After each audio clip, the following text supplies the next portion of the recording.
I'm Nisha DeGaring. And I'm Doug Jessup. Welcome to this episode of Family Heritage Stories, where we talk about what makes us who we are. Things like traditions, values, and culture. How are these passed down through generations? Through words, through deeds, through stories. The name of this show is Family Heritage Stories. What does heritage mean to you? Now, you mentioned you have two daughters. I do. Okay, give a shout out, a name. Yeah, so Miriam Ruth, Miriam is my oldest. She, her first name starts with M because 3 out of her 4 great-grandmothers' names start with M. And then my grandmother, who I mentioned, who was maybe the biggest source of all inspiration, my Jewish journey and rabbinical journey, her name was Ruth. And so we named Miriam Ruth for her. And then my other daughter, her name is Esther Abigail. We call her Esty for short, but I wanted her, when you look in the book of Esther, you see that Esther was the most assimilated Jewish person in a place where most folks weren't Jewish. But when her people were in danger, she remembered her heritage and stood up for her people. And so my wife and I felt, my wife Jill and I felt that at a time of growing anti-Semitism, Esther was an appropriate name. Strong name. Okay, well, we're gonna put Esther in a time machine. Okay, so okay, how old is little Esther now? Esther is, Esty is next week will be 14 months. Oh wow. Okay, so we're going to have to put her in a big time machine. Okay. So we're now going 20, 30, 40, maybe even 50 years from now. Okay. So little Esty gets married, she's now got a little granddaughter. Okay. Another one. Okay. Yeah. And so you are a grandfather, my friend. There you go. So I've got little Esty's granddaughter over here in the chair. And I say, tell me about your grandpa. Yeah. How do you want her to describe you? Yeah. How to remember you? I think about that often. A real joy of being here in Utah as a rabbi. Sometimes you feel like a big fish in a small pond. And so when I was a rabbi in LA, where there were 1,000 rabbis, I didn't get these opportunities to be on television and stuff like this. This is a neat thing here. And so I often have to remind myself that, 50, 60 years from now, people aren't going to remember the TV shows that I did and all that. They're going to remember the way I made them feel. And I heard a story once about a rabbi who was a big-time famous rabbi. And everybody just thought he was the smartest guy in the world. And he had a unique last name, and one day this woman was in a grocery store, and she sees somebody paying, and sees their last name. It's the same as her rabbi, and she goes, "Are you related to Rabbi so and so?" She goes, "Well, yeah, I'm his daughter." And she goes, "Oh my gosh, your father was the most wonderful rabbi, the most brilliant rabbi in the world. He was like a father to me." And what the woman who the rabbi's daughter said to her was, "At least he was like a father to somebody." And I reflect on that story, and that's my biggest fear. So how I want to be remembered. I want to be remembered as a good, involved father who loved his daughters immensely. I talked about Esty's first name. Her middle name is Abigail, which in Hebrew means my father's joy, so that she always knows that she's loved.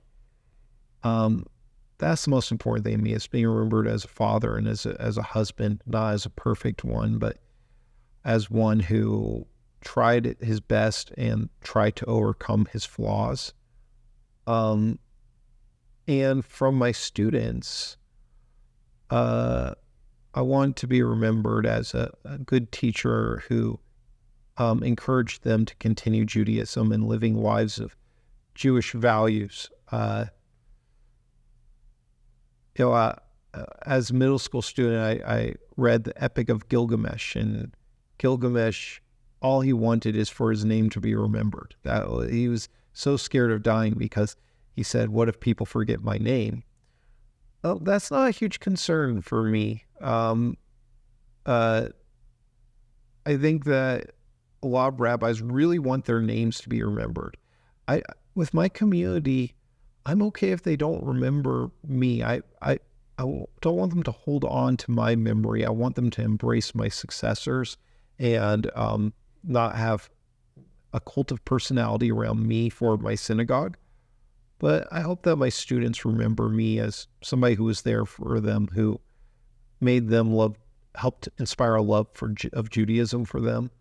And most importantly, even if it's much more important for me to be remembered as a good father and a good husband and hopefully, God willing, a good grandfather one day than to be, if I'm remembered as a mediocre rabbi but an outstanding father, then I did life right. I'd rather that than being the best rabbi and not the best father. So, we all have different sets of grandparents. What's any other stories that you have about one of your grandparents you want to share? Yeah. So my grandparents, they weren't wealthy people.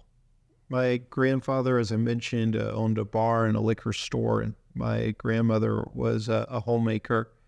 But they were involved in every Jewish organization in their town. And my grandmother served on many national boards. And they actually knew Dr. Martin Luther King and helped organize rallies for him in the Midwest. And they took the little money that they had when a woman named Golda Meir came to the Midwest to raise money for the state of Israel, the soon-to-be state of Israel. And they bought state of Israel bonds with that, with the little money that they had. And my grandmother in the 1940s and early 50s, though she was a white Jewish woman, would go around to elementary schools and would do puppet shows for kids about why segregation was bad and how we treat other people. And so those memories that were shared to me, those have been my greatest inspiration in becoming a rabbi. And yeah. Talk about values. Wow. So, awesome. Yeah. So I often think when we talk about how do we continue somebody's work, I try and ask myself, who should we be advocating for? And also, what is my responsibility as an American Jew for Jews around the world? And what is my responsibility to fellow Americans, even if they don't believe what I do or look the way I do? And all that is due to my grandparents' memory. Now, there's a picture that you have. Yes. Okay, who's that of? So it's actually not of anybody, but I have this book here. What this book is, there's actually not very many pictures in it. It's just lists. Oh. And it's lists of thousands and thousands of shtetl. That's the plural of shtetl that no longer exist. Whoa. And there's only one shtetl in the world from Europe that still exists. It's in Azerbaijan. I got to go there. But ironically, there's only a few pictures in here. And one of the pictures of these, there's maybe half a dozen shtetls in this book that have pictures of them out of the thousands listed. And ironically, one of the pictures is of my grandfather's shtetl where he was born. Wow. So I have that picture. Wow. Well, thank you so much for coming on. With another episode of Family Heritage Stories, I'm Doug Jessup. You're watching Family Heritage Stories. We'll be right back. Cost of living got you down. Prices are so high, I take a ladder to go shopping. Cost of living got you down. Money used to burn a hole in my pocket. Now it isn't even there long enough to get warm. There's one bargain left in town. Campbell's Soups. Try chicken with rice. Best parts of the chicken, fluffy rice, and 2 chicken stocks for extra flavor. About 6 cents a 7-ounce serving. Sit right down and get your Campbell's worth. This is Concours, a world-class luxury compact from Chevrolet, in Europe to show that an American car can challenge the highways of the world. Concours is an affordable car for people who appreciate the stylish elegance of fine touring cars, luxurious interiors, and dependable Chevrolet engineering. Concours, built for Americans at home anywhere. A world-class luxury compact from Chevrolet. This chic styler works so fast, you know what they call it? The speed styler. And look what else it has. A concentrator for those tough-to-dry places. And it's fast. 3 drying speeds for easier styling. And it's fast. Special brush for blow drying. And it's fast. Plus styling mist for control. And 2 combs for fluffy curl. Wow, Schick gives you the most to work with, and it's so fast. Schick calls it the speed styler. Get one. There's something special about the bond between a grandparent and a grandchild. How would you answer this question? Tell me about your grandma and grandpa. So you get to pick, but tell me about one of your grandmothers. Oh, Maria Paella. Paella, P-A-L-L-I-A, I believe was the pronunciation. The grandma came from Czechoslovakia. This was back in, I guess, in the Hungarian, that point in history. There was a lot of, it was Czech, it was Hungary, it was the whole, the Ottomans, I guess, ruled that part of Europe. And I believe it was around the First World War, I guess, or just prior to it. And she told me she came from a large family. She probably had 8 or 9 brothers and sisters. I don't know what became of them, but I know that she told me that she worked her way across Europe to get to a port to come to America. And she always explained that when she did this, she slept in cemeteries. And her logic was that you have to fear the living, not the dead. So that was the one thing of her journey that I remember. You know, it was she got to America. She was actually brought here by my grandfather, who was previously married. He was a baker by trade, and I guess a farmer too, because I got a picture of him on a farm with the axe in his hand and the whole. And he had 3 daughters, and his wife passed away, and he. Back then, I guess in the early 1900s, you imported a wife, the old Europeans. That was part of the culture. And she came and she had my mother. She gave birth to my mother. Sophie was my mother's name. Actually, it was Marie Sophie, but she called herself Sophie Marie. they did strange things. And they lived on a farm in Jersey. I don't know. Grandpa was... I must have been about 4 or 5 when he passed away, maybe 3 or 4. But I know he was long-term in a hospital, I believe tuberculosis. And now, Dad Jokes with Mike Agrilius. Why did the chicken cross the playground? To get to the other slide. Yes, this is how it's going down, so hang on for the ride. What has more lives than a cat? At least that's what they say. A bullfrog. Because it's a fact, they croak each and every day. Think of a riddle your gramps would tell about a kid out on a boat, and the punchline he would sell, whatever floats your goat. All from the book, Whatever Floats Your Goat, the granddaddy of dad jokes, for kids and old goats. The last words that my grandfather said were, "Please remember me." This is Doug Jessup. It would be my honor to help you share your story with a private in-studio interview with a video for you to keep. Go to FamilyHeritageStories.com for pricing and to schedule your interview. Está viendo Family Heritage Stories. Regresaremos. I have a pretty cool family. Some family I haven't even met, but they are amazing too. How do I know? Your history is everywhere, if you know where to look. But searching through all this? Are you kidding me? Actually, Kindex makes it easy to gather records and add them to your online archive.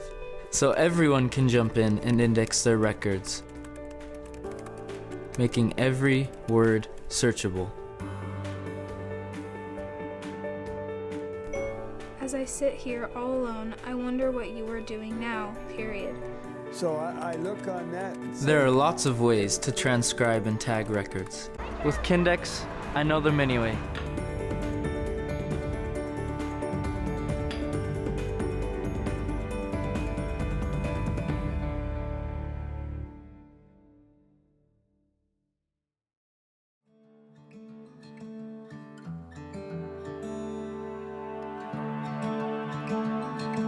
One of my favorite inspirational quotes is from Audrey Hepburn. She said, "To plant a garden is to believe in tomorrow."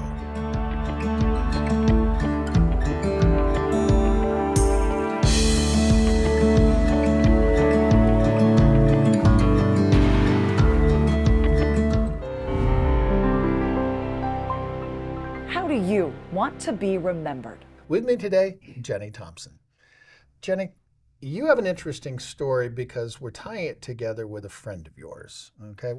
Who's that friend? Tammy Hewlett. Tammy Hewlett. Okay, so Tammy, we're on the spot here, okay? But there's one major connection between your family and her family.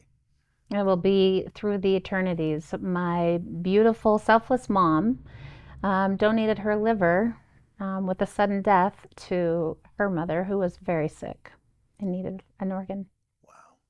So let's find out a little bit more about your mom. What was her name? Her name is Jeannie Pock. Okay. So where was Jeannie Pock born? Do you remember all this fun stuff? Yeah, she was born in Florida. Ah. Yep. And was raised a California girl. Oh, really? Was one of those people who didn't care about the limelight. She just cared about serving others. Yeah. She was a great example to us. So obviously, that's your mom. So how many children did your mom have? She had 4. 4 kids. Okay. I'm the oldest. The oldest. Okay, go ahead and give a shout out to the names. Go ahead. Okay, there's myself, Jenny, and then Carrie, who's 21 months younger. Yeah. Then my brother Alan, Big Al, he's 4 years younger than Carrie. And then Sherry, she was born 2 years after that. If mom was here, yeah. Okay, what's something that you think mom would want to be remembered by? Oh, good question.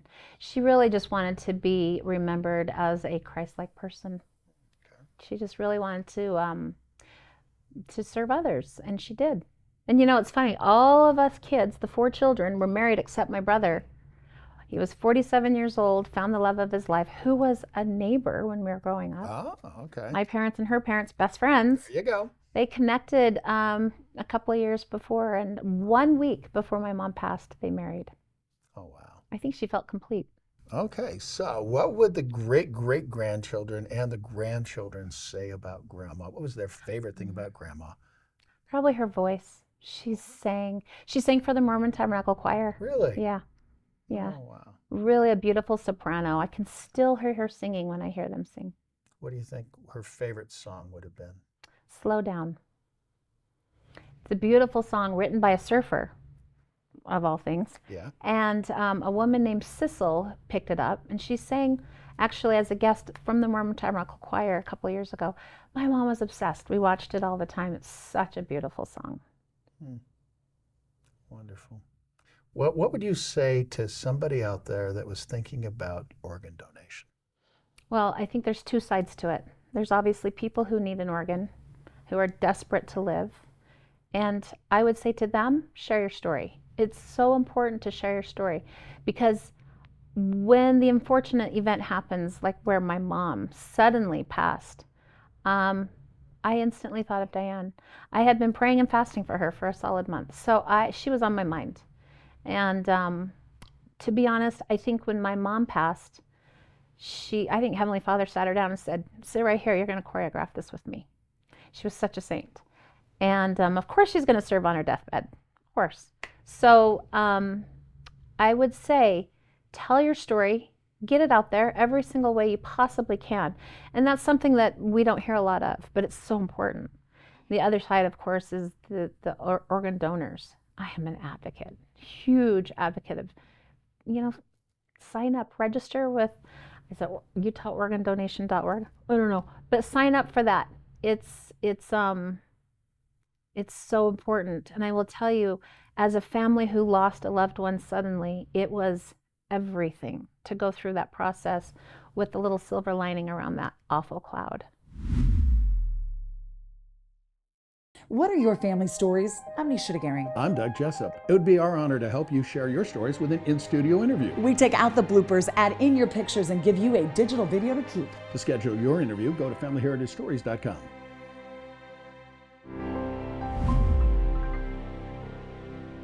Objects with stories, our treasures remembered. It's time now for a visit with Brandon Fugel.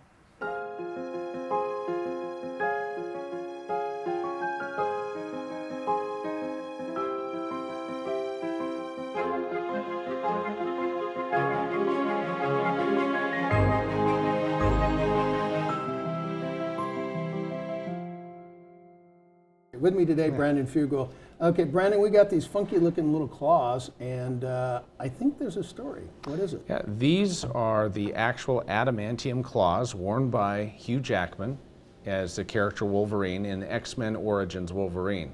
The from 2009. actual movie used, wow, okay, that's cool. So these are his indestructible claws. Worn on screen in the action sequences by Hugh Jackman.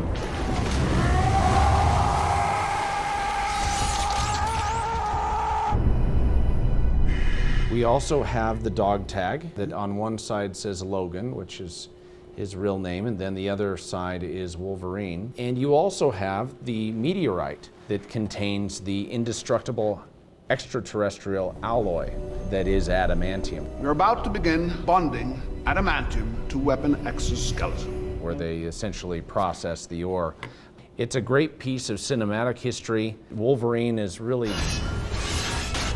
the iconic Marvel character for a lot of people, and it's such a treasured piece of movie history.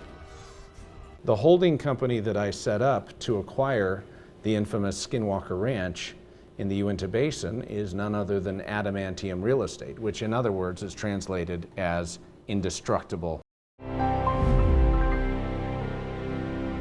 From connecting with cave art to creating videos that show up on your kids' or grandkids' devices, this is all about connection, connecting with people we know and we love. Want to know about the power of a story? We asked Mara. It's priceless. It's priceless to me because when I was first sitting with the guys listening to their stories, it's something you just can't get back.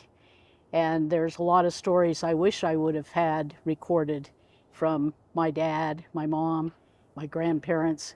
So at least we were able to get these stories recorded.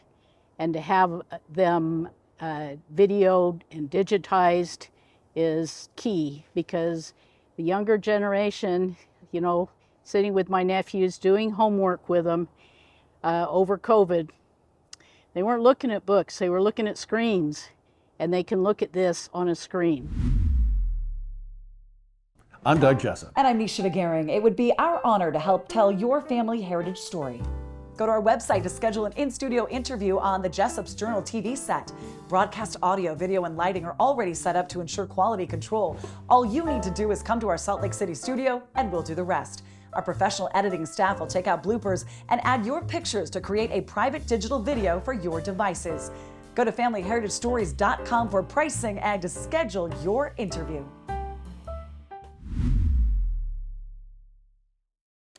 Everyone has a story. Sometimes those stories are told through music.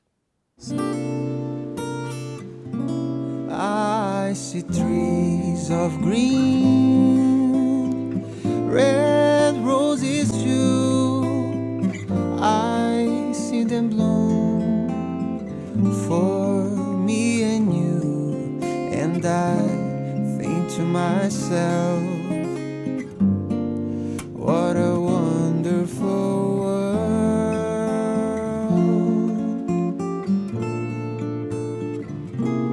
I see skies of blue and clouds of white, the bright blessed day, the dark sacred night, and I think to myself,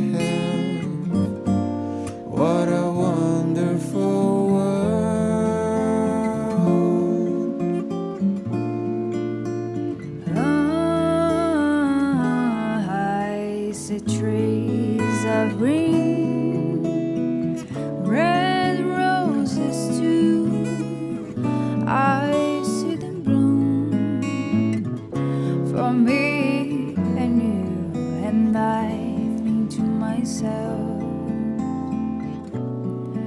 What a wonderful world.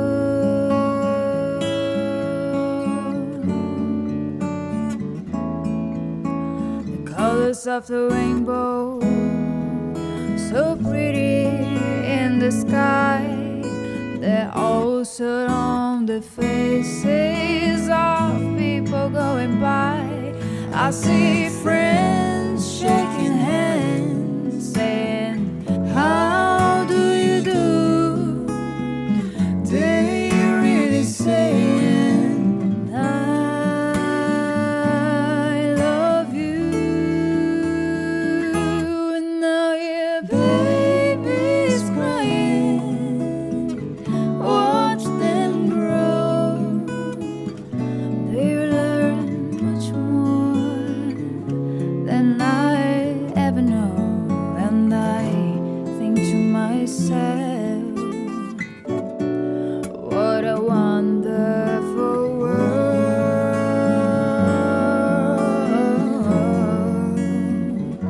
Yeah, I think to myself, what a wonderful world.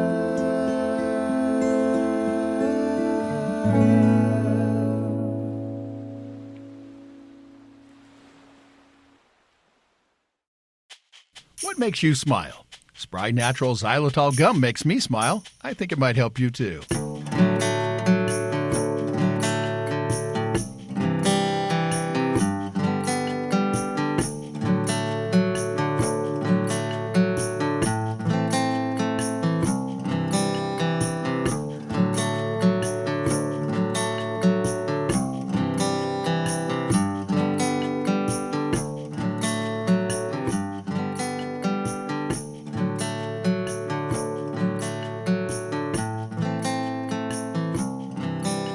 It's our honor to be able to help people remember where they came from. If stories aren't passed down from generation to generation, the stories are lost, and it's as though those people never existed. So how do you want to be remembered? With another episode of Family Heritage Stories, I'm Nisha DeGaring. And I'm Doug Jessup.